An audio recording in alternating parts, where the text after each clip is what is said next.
త్వరలోనే మావోయిస్టులను ఏరివేస్తామన్నది కేంద్రం మాట. ఈ దిశగా ఆపరేషన్ కగార్ ఉధృతంగా సాగుతుంది. అంతేకాదు ఆధునిక టెక్నాలజీ సాయంతో దండకారణ్యంలో మరింత ముందుకెళ్తున్నాయి బలగాలు. ఇంతకీ ఏంట ఆధునిక టెక్నాలజీ? కేంద్రం వ్యూహం ఏంటి? ఎవరి లక్ష్యంగా కీలక ఆపరేషన్ సాగుతుంది? Let's watch.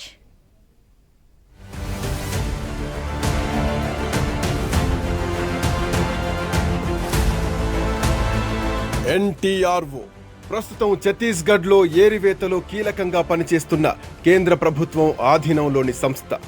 National technical research organisation ఇదో నిఘా సంస్థ. దేశ భద్రతా వ్యవహారాలకు సంబంధించిన కీలక సమాచారాన్ని ఎప్పటికప్పుడు సేకరించి ప్రభుత్వానికి అందించడమే ఎన్టీఆర్ఓ పని. ఇందుకోసం భూమి నుంచి 15,000 అడుగుల ఎత్తులో సంచరించే శాటిలైట్స్, డ్రోన్ల ద్వారా ఛాయాచిత్రాలను తీస్తూ ఎప్పటికప్పుడు విశ్లేషించడమే ఎన్టీఆర్ఓ కీలక విధి. ఆపరేషన్ కగార్లో భాగంగా ప్రస్తుతం ఎన్టీఆర్ఓ సహాయక సహకారాలను యాంటీ నక్సల్స్ ఆపరేషన్లో పాల్గొంటున్న భద్రతా దళాలు తీసుకుంటున్నాయి.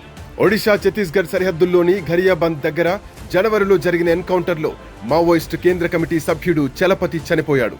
ఆ సమయంలోనే యాంటీ నక్సల్స్ ఆపరేషన్లో ఎన్టీఆర్ఓ పాత్ర తొలిసారిగా బయటకొచ్చింది.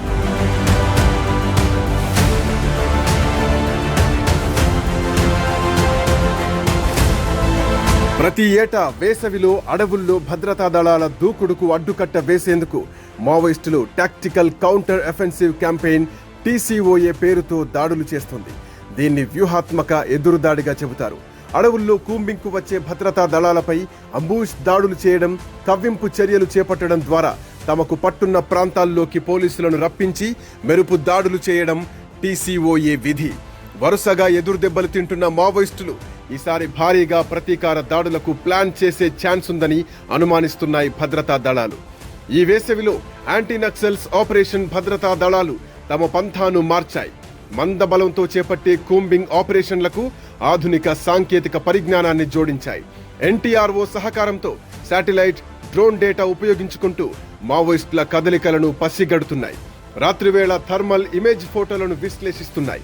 రాత్రిపూట పక్కాగా వివరాలు వెల్లడించడం వీటి ప్రత్యేకత. మావోయిస్టుల కదలికలు అధికంగా ఉన్న 125 గ్రామాలు ప్రస్తుతం ఈ శాటిలైట్ నీడలో ఉన్నట్టు సమాచారం. ఇలా అన్ని రకాలుగా సమాచారం తెప్పించుకొని అదును చూసి పదును పెట్టి దాడులు చేస్తున్నట్టు తాజా ఎన్కౌంటర్ల ద్వారా తెలుస్తోంది.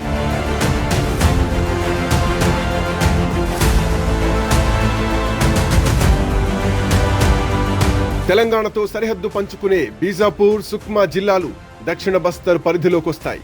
మావోయిస్టులు జనతన సర్కార్ విజయవంతంగా నడిపింది ఇక్కడే. ఈ ప్రాంతంలోనే మావోయిస్టుల సాయుధ శిక్షణ శిబిరం, ఆయుధ కర్మాగారాలు, నేలమాళిగలు వెలుగు చూశాయి. Most wanted militant PLGA company 1 commander Hidma కార్యక్షేత్రం ప్రధానంగా ఈ 2 జిల్లాలే. హిడ్మా రక్షణలోనే central regional committee, Telangana committee, దక్షిణ బస్తర్ డివిజన్ కమిటీలున్నాయి.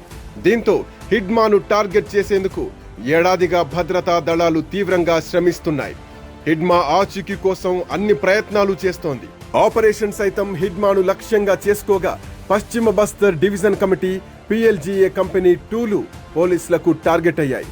ఆధునిక సాంకేతిక పరిజ్ఞానంతో జల్లెడ పడుతున్నప్పటికీ మరోసారి హిడ్మా భద్రతా దళాల కన్నుగప్పినట్టుగా తెలుస్తోంది.